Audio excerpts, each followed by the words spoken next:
Hello, Hey there, it's Emily. and Alex from We've Got Ears. That's true.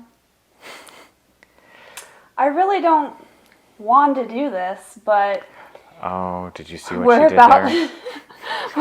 we're about to watch episode 3 of WandaVision. That's right. We are going to be doing a reaction and review of episode 3.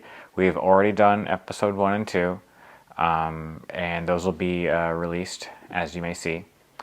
And now we're doing 3, and hopefully Emily will still be watching up until episode 4 after this. We'll see. I'm on the fence. That's okay. So It's a builder. All right. let's Let's get on with the show. Start it.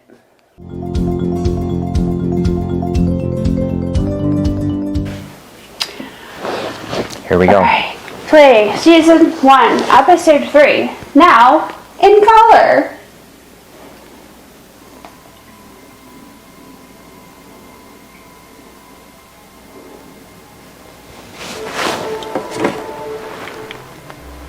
Previously on WandaVision, the township fundraiser. With a dancing horse. Gone. I think she did it. You think she did? She rewound time. Oh, can she do that? She can manipulate reality, but she doesn't really understand it, her own power. So, yeah. And it's been shown, like, she kind of has, like, at least to some degree, the powers of, like, all the stones from the Infinity Stones. She can do things with time. Her red power is kind of like the ether from Thor 2. The Thor 2, I didn't watch that. You didn't watch that one very well. But yeah, that was the reality stone. That was like all the red power like Thanos did, where he like made the delusion. Okay, now it's like the Brady Bunch. Yeah. That's that hexagon shape again. So, last episode, they moved their beds together and they're pregnant by the end of the episode. Oh, right. Do you think that, like, they're vampires now? No. Isn't that what happens with vampires? No, I think, well, he's not a human being, doesn't even eat, so he can't have children. I think she's doing it with her powers.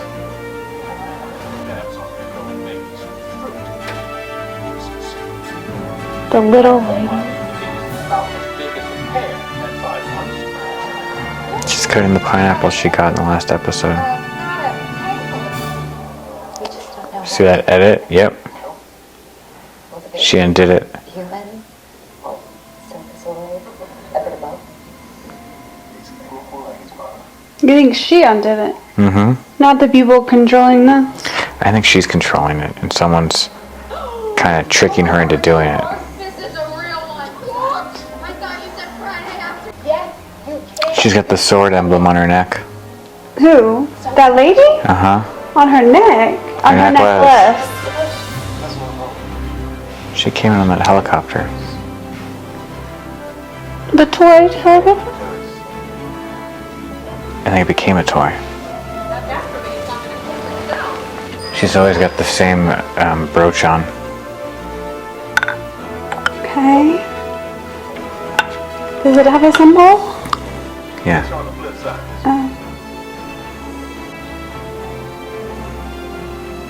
It switches to... Doing a wide screen. Yeah.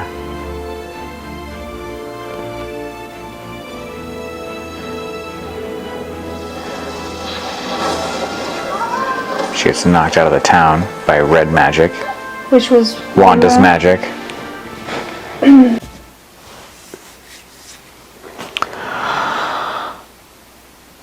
Okay, so that's episode 3.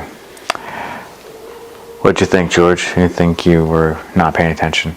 Okay. But for the rest of us,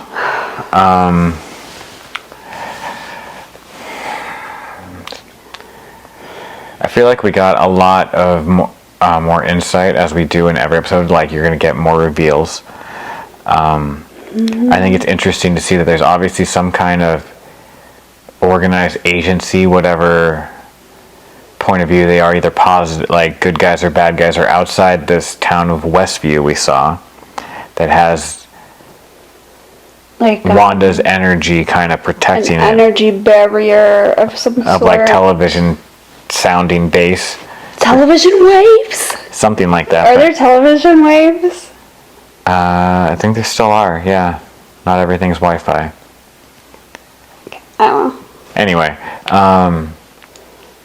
so I think from what I saw, how everything was being controlled by Wanda's powers. When she was pregnant, she was losing control, so everything was being affected by that. Mm-hmm. I think it's Wanda doing this. I think it's Wanda's trying to bring Vision back, and this alternate town reality she's created is like the process of it. Oh. Do you think that is why she's like manipulating like what he does, like some of the things that he says, like when he started to remember, and then she like click edited it, and like it started over from the beginning of the scene. So like if he gets close to figuring things out, she like rewinds time. It, because if he figures it out, then essentially he figures out that he's dead, and then he doesn't get because he doesn't seem to remember that. We've noticed that. Yeah. And maybe that will break it, and she's afraid of that, or maybe it'll mean he'll try to leave if he's somehow back to being in existence by her. But the fact that the stone's back in his head. But we still don't know when this is, do we? We do know that it's taking place after, because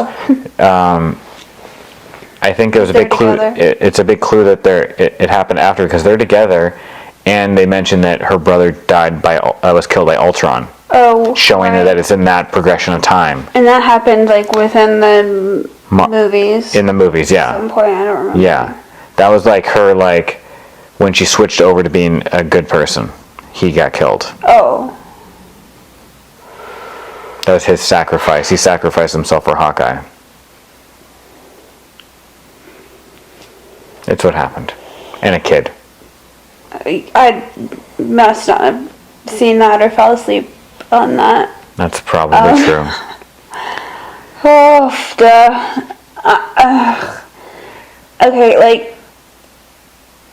And I think go ahead. the neighbor is in on it to at least a certain degree. She may not be in control, because I think Wanda's the strong one, but I think she's influencing her, because she was the one kind of pushing for them to like sleep together, and to like for her to have a baby in the first and second episode. She's like kept suggesting like, oh, anniversary, how about seduction? And they kept doing the like that not so subtle like subliminal message for the children all through episode 2. For the children. All of a sudden she has a baby. 2 babies. Oh. Like, and it's within 12 hours. He's like questioning it too. He's like, it's within 12 hours. It doesn't make any sense. Even though they're like in a 70s sitcom, it's obviously just like the next day from that 60s, 50s sitcom, because they're eating the fruit she was given in the last episode. It's like all these little things that like, while it looks like a lot of time's gone by because they're in a different TV show, in reality it's just been a little while. And this excites you?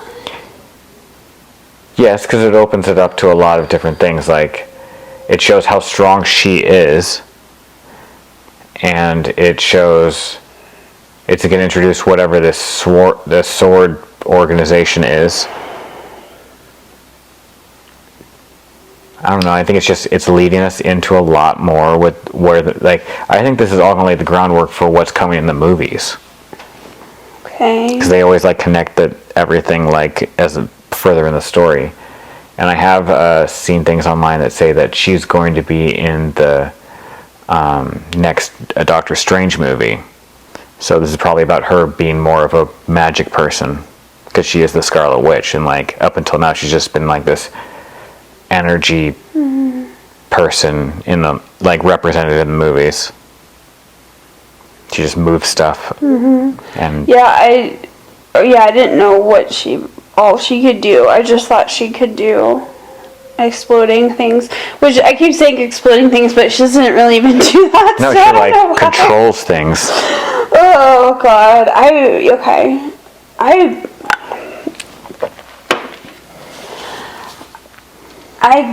okay, what I liked about this episode was, one, Geraldine's eye makeup, okay? Nice. Very pretty. Two, the very end, like when something actually happened. Be more specific, what part at the very end? The end when Wanda pushed Geraldine out through the force field or whatever field into what reality. I presume is contemporary reality or some. I think there's a big hint to that with the fact that the aspect ratio changes to that. Yeah, like it stops being like the TV 4:3. That it went to widescreen, and I was quickly thinking in my head, as you're trying to train me to do with TV, that widescreen format has not been I started noticing widescreen format in the last decade. Mm-hmm.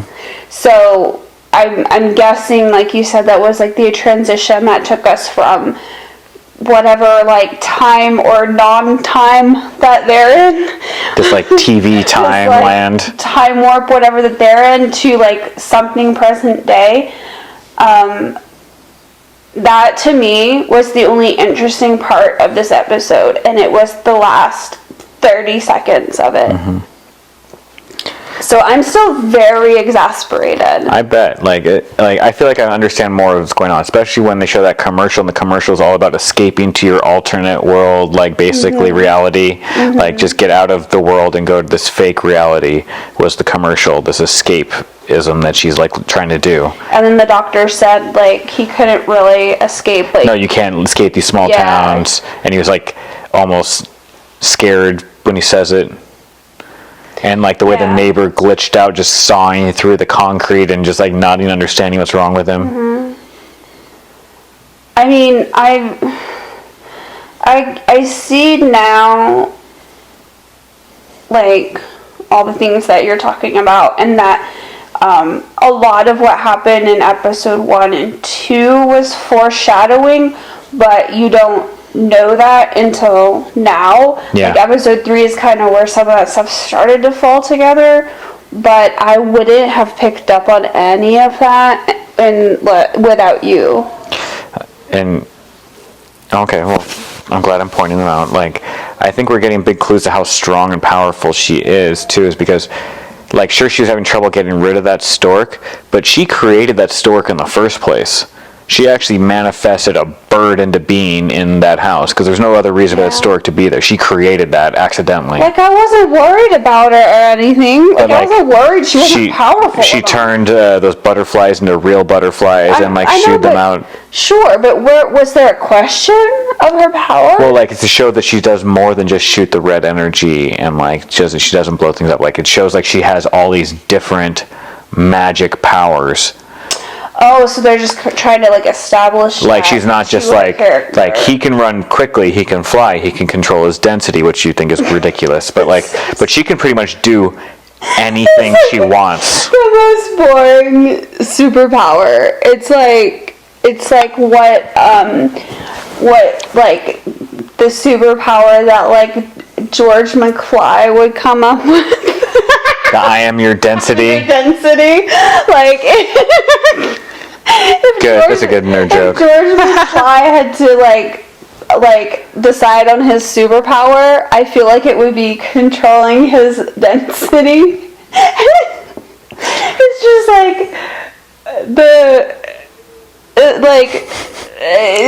most boring choice. The most boring pet choice. To have. She has every power, yeah. Choose it, but it's so boring. Oh, okay. But, so he has other powers. as well. Okay, well, I'm glad you're excited. I largely still don't care. It was hard getting through, and I really enjoyed the last 20 seconds.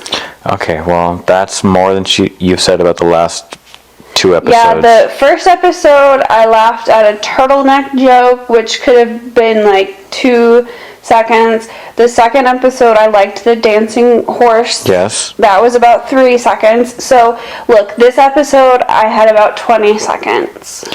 We're building on her. That I liked. And Geraldine's eye makeup. Well, actually, just everything about Geraldine. And they kicked her off the show. And now, just throw her out into a field. Mm-hmm. Her eye makeup just remains, like, perfect, though. So, What's that TV eye maybe makeup? that's her superpower. Excellent eye makeup. Mm-hmm. You know, just because it doesn't seem like a big superpower doesn't mean it's not a superpower. It could be, Like controlling your density. Yes. Or eye makeup. Someone more practical than the others. Is controlling my eye makeup. Alright. Alright. Okay. Episode 3. Episode 3. It's in the book. Yes. So we're gonna go into the 80s maybe next. Probably 80s. Alright. Maybe still a little leftover 70s. I don't know how many episodes are in this season. Oh God, I hope only 3. It's more than 3.